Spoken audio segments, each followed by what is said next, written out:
बच्चों, आज हम लोग तुलसीदास द्वारा रचित रामचरितमानस के 5वें अध्याय सुंदरकांड में वर्णित दोहे का अध्ययन करेंगे। ये आपकी पुस्तक में नीति वचन पाठ के अंतर्गत चौथा दोहा है।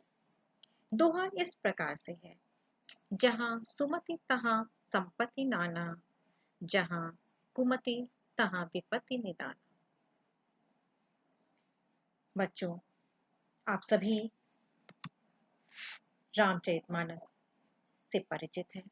आप सभी राम और रावण की कथा से भी परिचित हैं। आप सभी जानते हैं कि जब लंकापति रावण सीता माता का हरण करके उनको लंका ले जाता है, तब हनुमान जी उनको खोजते हुए लंका में जाते हैं। तब रावण के पुत्र मेघनाथ हनुमान जी को बंदी बनाकर उन्हें रावण के दरबार में प्रस्तुत करते हैं। लंका नरेश रावण सभी से राय मांगते हैं कि हनुमान जी के साथ क्या किया जाए। तब रावण के अनुज विभीषण रावण को राय देते हैं और कहते हैं कि वेदों और पुराणों में कहा गया है कि सुबुद्धि अर्थात अच्छी बुद्धि और कुबुद्धि अर्थात खोटी बुद्धि सभी मनुष्यों के हृदय में रहती है। जब मनुष्य सुबुद्धि का प्रयोग करते हुए कार्य करता है, वहां अनेक प्रकार की संपदा, धन, दौलत, ऐश्वर्य, संपत्ति, सुख, वैभव होता है। लेकिन जब मनुष्य कुबुद्धि का प्रयोग करके कार्य करता है, वहां परिणाम में उसके पास विपत्ति, क्लेश और दुख के सिवा और कुछ भी नहीं होता है। इसीलिए आप सीता जी को राम को वापस कर दीजिए, अन्यथा समस्त लंका और अपने कुल के विनाश का कारण बनेंगे।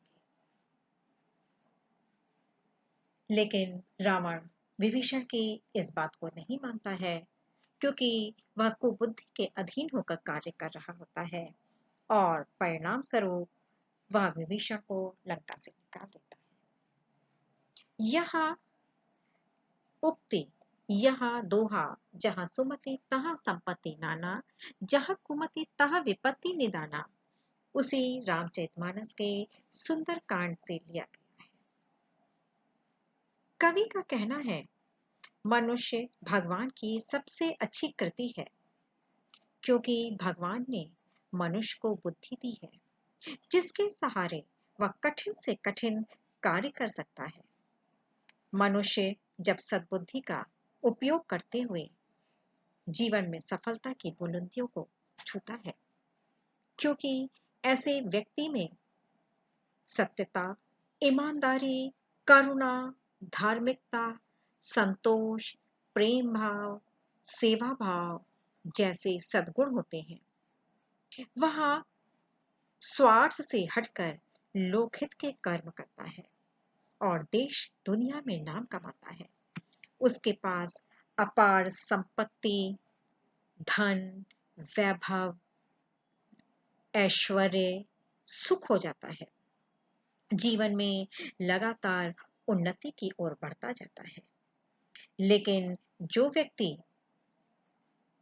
कुमति तहां विपत्ति निदाना, लेकिन जो व्यक्ति कुबुद्धि का उपयोग करता है, वह पाप कर्म करता है, वह गलत कार्य करता है, वह चोरी, डकैती, भ्रष्टाचार, अपहरण, झूठ बोलना, मारपीट करना जैसी बुराइयों से ग्रस्त रहता है। परिणाम स्वरूप वह जीवन में कभी भी एक बड़ी सफलता तक नहीं प्राप्त कर पाता, क्योंकि वह अपने अनुचित कार्यों से दूसरों को कष्ट, दुख पहुंचाता है और परिणाम में उसे भी दुख, कष्ट, क्लेश, विपत्तियां मिलती है। उदाहरण के तौर पर श्री राम सुमति के पथ पर चले और उनको धर्म के युद्ध में विजय प्राप्त हुई, जबकि रावण कुमति के पथ पर चला उसने धोखे से श्री राम की पत्नी सीता का हरण किया, फलस्वरूप उसका विनाश हुआ। इसी तरह बच्चों हम दूसरा उदाहरण भी देखते हैं, महाभारत का। महाभारत के युद्ध में पांडवों की जीत हुई और कौरवों की हार हुई, क्योंकि कौरव कुमति के पथ पर चलते थे। उन्होंने भरी सभा में पांडवों की पत्नी द्रौपदी का चीरहरण किया था। अनिति के पथ पर चलते हुए उन्होंने पांडवों के साथ अन्याय किया था। यद्यपि कौरव संख्या में अधिक थे, लेकिन फिर भी वे उन पांडवों से, जो कि संख्या में 5 थे और जिन पांडवों ने सुमति का आश्रय लिया था, उनसे कौरव हार गए थे। इसीलिए कवि कहते हैं कि हमें सद्बुद्धि का प्रयोग करते हुए, सत्य ईमानदारी से अपना कार्य करते हुए आगे बढ़ना चाहिए। तभी हमारे पास अपार धन संपत्ति सुख होगा, क्योंकि जहाँ सुमति तहाँ संपत्ति नाना, जहाँ कुमति तहाँ विपत्ति निदाना।